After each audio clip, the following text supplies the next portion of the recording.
జై శ్రీరామ్, జై శ్రీకృష్ణ, జై శ్రీ మహావిష్ణువు. ఇలాంటి త్రిమూర్తుల దర్శనంలోంచి, దార్శనికతలోంచి,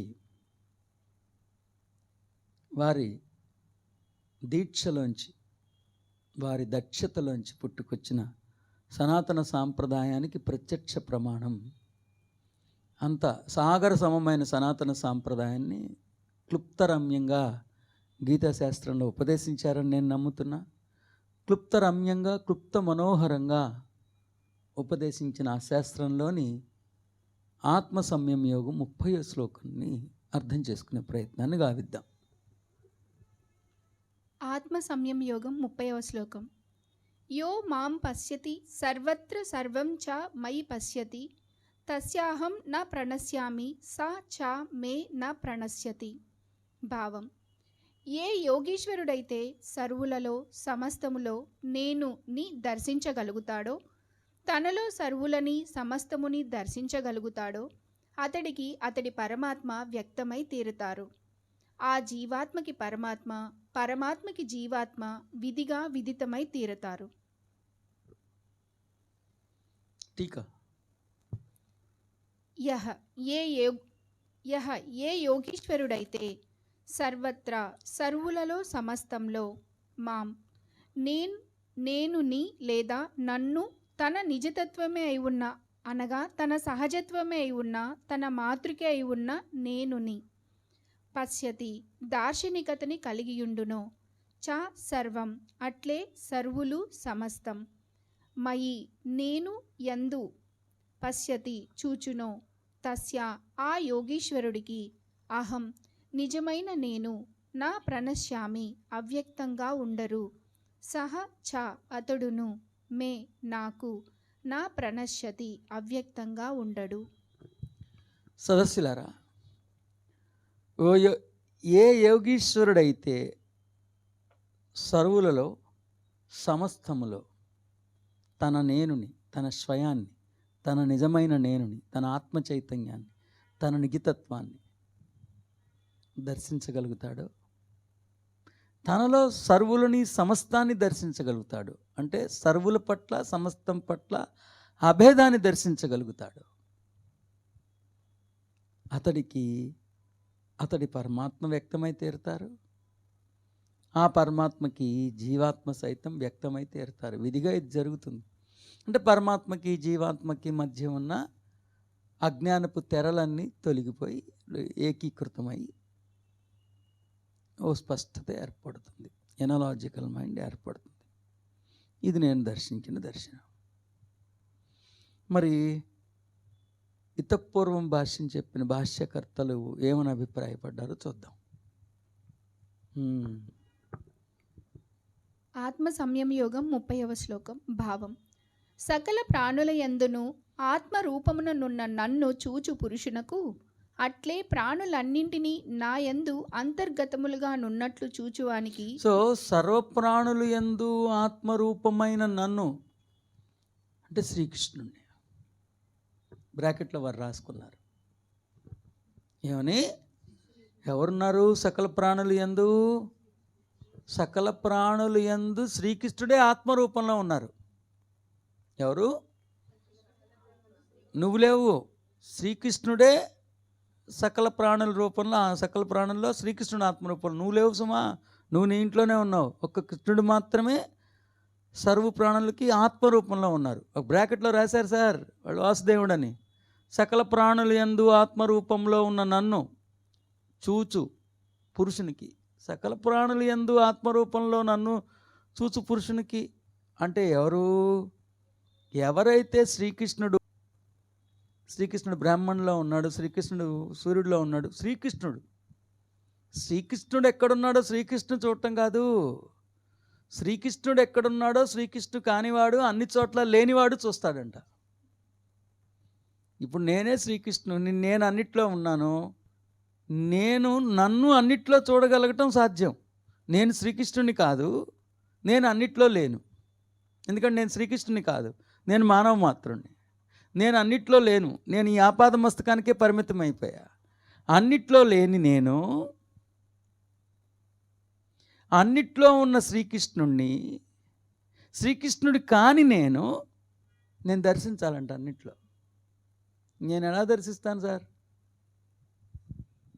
అసలు నా దర్శనానికి విలువేంటి? సకల ప్రాణులు యందు ఇక్కడ సకల ప్రాణులు యందు ఆత్మరూపము ఎంత హాయిగా ఉందో చూడండి. ఇంతకుముందు ఎంత సంక్లిష్ట భూయిష్టంగా ఉందో. సర్వవ్యాప్తమైన అనంత చైతన్యమునందు ఏకీభావస్థితి రూపయోగయుక్తమైన ఆత్మ కలవాడును. ఎంత భయంకరంగా ఉందో. ఇక్కడ ఎంత హాయిగా వాడారో చూడండి. ఎందుకంటే ఇక్కడ వాళ్ళు మార్చగలిగారు కాబట్టి. ఫ్రాడ్ అని నేను అన్నాం, కానీ అనాలని అనిపిస్తూ ఉంది. ఎందుకు అనకూడదని నాలో ఒక వాణి ప్రశ్నిస్తున్నది. కానీ నాలో ఓ హుందాతనం తప్పు, అలా అనకూడదని వారిస్తున్నది.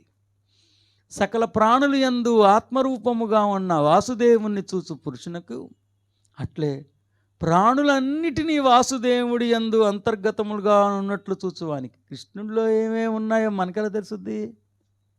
సరిపోని చంద్రుడిలో కృష్ణుడు ఉన్నాడు అనుకుంటాం. కృష్ణుడిలో చంద్రుడు ఉన్నాడని నువ్వెలా చూస్తావు? అది ఎలా సాధ్యం? నువ్వు కాని హృదయంలోకి నువ్వు ఎలా చొచ్చుకెళ్ళి చూస్తావు? చూడండి, ఇక్కడ వారి ఉద్దేశం ఏంటంటే సకల ప్రాణుల యందు ఆత్మరూపంలో వాసుదేవుడే ఉన్నాడని, అలాగే అన్ని ప్రాణులు వాసుదేవుడి యందు అంతర్గతములుగా ఉన్నట్లు చూచువానికి, అలా చూచిన వాడికి నేను అదృశ్యుడిని కానంట. అలా చూస్తే అప్పుడు శ్రీకృష్ణుడు ఆడికి అదృశ్యుడు కాడు, అతడు శ్రీకృష్ణుడికి అదృశ్యుడు కాడు.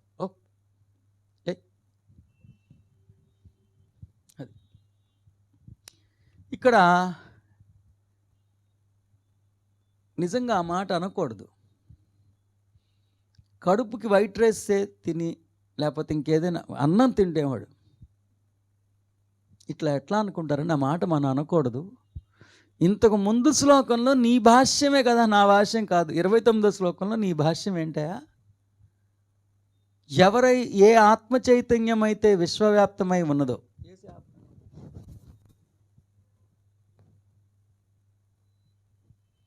ఏ ఆత్మ చైతన్యం అయితే విశ్వవ్యాప్తమై ఉన్నదో, ఏ ఆత్మ చైతన్యం అయితే అనంతమై ఉన్నదో, విశ్వవ్యాప్తమై అనంతంగా కొనసాగుతున్న ఆత్మ చైతన్యానికి తనకి మధ్య అభేదం ఉన్నదని అక్కడ శ్రీకృష్ణుడు లేడు.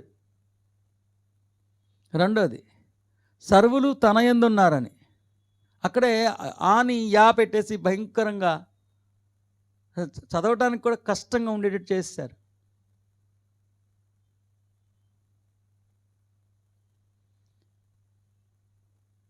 సర్వవ్యాప్తమైన ఆత్మ చైతన్యమును యందు ఏకీభావ స్థితి ఉపయోగయుక్తమైన ఆత్మ గలవాడును, అంతటినీ అన్నిటినీ సమభావంతో చూచువాడును అగు యోగి తనయాత్మను అలా కష్టంగా పెట్టేశారు. మరి తన ఆత్మ సర్వుల్లో తన్ని చూసుకోమని ఇంతకు ముందు శ్లోకంలో మీ భాష్యమే కదా చెప్పింది. పోనీ నేను భాష్యం చెప్పలేదు కదా. వీరే అలా అభిప్రాయపడ్డారు కదా. ఏమని? ఏ సాధకుడైతే సర్వులలో సమస్తంలో ఉన్న అనంతమైన ఆత్మ చైతన్యానికి తనకి మధ్య అభేదాన్ని దర్శించి, అంటే అనంతమైన ఏకీకృతమయ్యి, అభేదాన్ని కూడా అనలా, ఏకీకృతమై అతడే నేనని తెలుసుకుని అక్కడికి ఆగల, సర్వుల్లో నేనే ఉన్నానని, నాలో సర్వము ఉన్నాయని తెలుసుకుని అని చెప్పినప్పుడు అక్కడ కృష్ణుడు లేడే, కృష్ణుడు ప్రస్తావన లేదే. మరి తరుపతి ఇమ్మీడియట్ శ్లోకంలో అలా ఎలా నీకు కృష్ణుడు వచ్చేసాడు? నువ్వు పోయావేంటి? ఇంకో కొత్త క్యారెక్టర్ ఎందుకు వచ్చింది? ఎందుకు వచ్చిందంటే వాళ్ళకి సమర్థత లేదు, నిజాయితీ లేదు. ఇక్కడ నేను ఈ గ్రంథం నెక్స్ట్ 7th చాప్టర్ అంతా మయాశక్త మనః, మయి అన్నప్పుడు శ్రీకృష్ణుడు అన్నారని నేను చాలాసార్లు మీకు ఉపదేశించే. మయి అంటే శ్రీకృష్ణుడు కాదు, నేనని. ఇక్కడ ఎక్కడ శ్రీకృష్ణుడు కృష్ణాన్ని అలా ఏమన్నా మయి అన్న పదాన్ని, మయి అంటే నిజమైన నేను అన్న పదాన్ని వీళ్ళు అపార్థం చేసుకున్నారు కాబట్టి వీళ్ళకి అలా కనిపించింది. సదస్సులారా, మయి అంటే నిజమైన నేను అని తెలియచెప్పడానికి 6:29, 6:30 సంయుక్తంగా అధ్యయనం చేస్తే మయి అంటే నిజమైన నేనే శ్రీకృష్ణుడు కాదన్న స్పష్టీకరణ మీకు వచ్చి తీరుతుంది.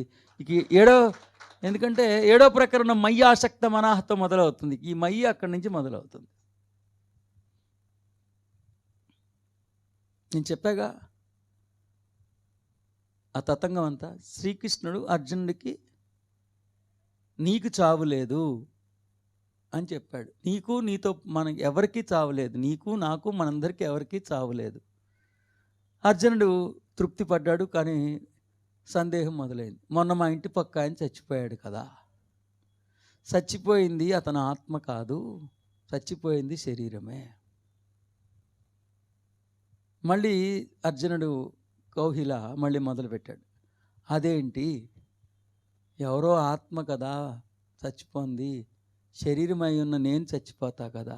మళ్ళీ శ్రీకృష్ణుడు చెప్పాడు, ఆత్మ అంటే ఎవరో కాదురా నువ్వే, ఆత్మ అంటే ఎవరో కాదు నువ్వే. కాబట్టి ఆత్మవైన నీకు చావులేదు. ఆత్మ ఆత్మ అన్నప్పుడు మళ్ళీ అన్యం అన్న ఫీలింగ్ ఉంటుంది. కాబట్టి ఆత్మ అంటే ఎవరు అనుకున్నావురా, నిజమైన నేను ఆత్మ, నేను అంటే ఆత్మే అని చెప్పి తర్వాత నేను అని చెప్పారు. నేను అంటే కృష్ణుడు అని అర్థం చేసుకున్నారు. ఇది మొత్తం గీతాశాస్త్రం ఓకే ఎనలైజ్ చేస్తే నాకు అనిపించింది. ఫస్ట్ ఏం చెప్పారు, శ్రీకృష్ణుడు అర్జునుడికి వచ్చి, అరే నీకు చావు లేదు, నీకే కాదు ఎవ్వరికీ చావు లేదు. అర్జునుడు డౌట్, మొన్న మా ఇంటి పక్క ఆయన చనిపోయాడు కదా. కృష్ణుడి సమాధానం, చనిపోయింది అతడి శరీరమే తప్ప అతడి ఆత్మ కాదు. మళ్ళీ అర్జునుడు డౌట్, ఎవరో ఆత్మ బతుకుంటే ఏంటి, నేను చనిపోతున్నా కదా. అదేంట్రా, ఆత్మ అంటే నువ్వే కదా. తర్వాత ఏదైనా ఆత్మ కదా, నేను కాదు కదా, నేను కాదు కదా అంటే ఆత్మ అన్న పదాన్ని తీసేసి నేను అన్నారు.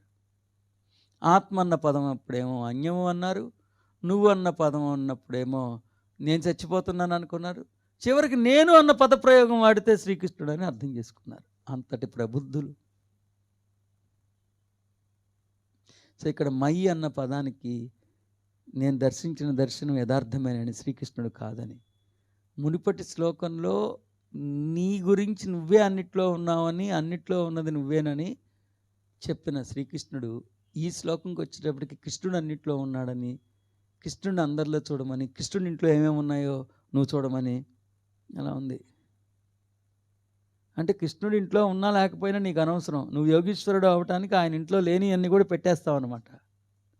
అలా ఉంది ఇది. మరి సదస్సులారా, సాధకులారా, ఇప్పటికైనా మీరు మేల్కోండి. 6వ అధ్యాయం 29వ శ్లోకంలో ఏ సాధకుడైతే సర్వుల్లో తనలో సర్వస్వాన్ని అంటే సర్వులకి స్వయానికి మధ్య అభేదాన్ని దర్శిస్తాడు, ఏ సాధకుడైతే తానే విశ్వవ్యాప్తమై అలరాడుతున్నాడని అర్థం చేసుకోగలుగుతాడో అతడే యోగీశ్వరుడని ఉపదేశించి నెక్స్ట్ శ్లోకంలోనే కృష్ణుడే సర్వస్వంలో ఉన్నట్టు, కృష్ణుడిలో సర్వస్వం ఉన్నట్టు అని మార్చారంటే ఎంతటి కుట్ర మన మీద జరుగుతూ ఉందో మీరు అర్థం చేసుకోండి.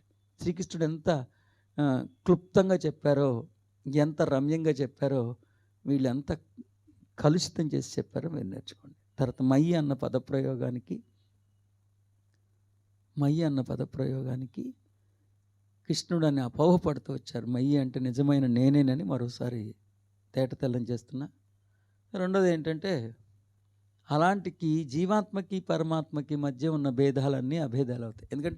ఎందుకు అవుతాయి? పరమాత్మ దర్శనం సర్వులలో సమస్తంలో తానే ఉపస్థితమైనానని.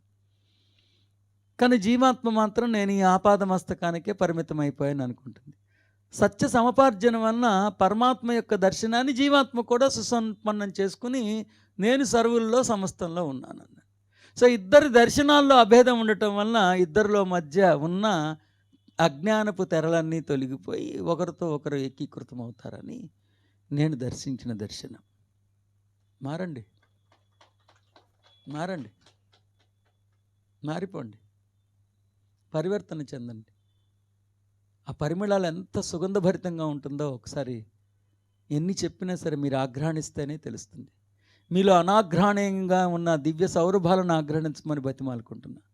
మీలో అనాస్వాదితంగానే మిగిలిపోయి ఉన్న ఆ దివ్య రుచులని ఆస్వాదించమంటున్నా. ఒక్కసారి అద్వైతం రుచిని మీరు రుచి చూస్తే ద్వైతం ఎంత అరుచిగా ఉందో మీకే తెలిసిపోతుంది. నాతో పాటు వస్తారని, మీ అందరూ ఆధ్యాత్మిక శిఖరానికి ఉద్ధరింపబడాలని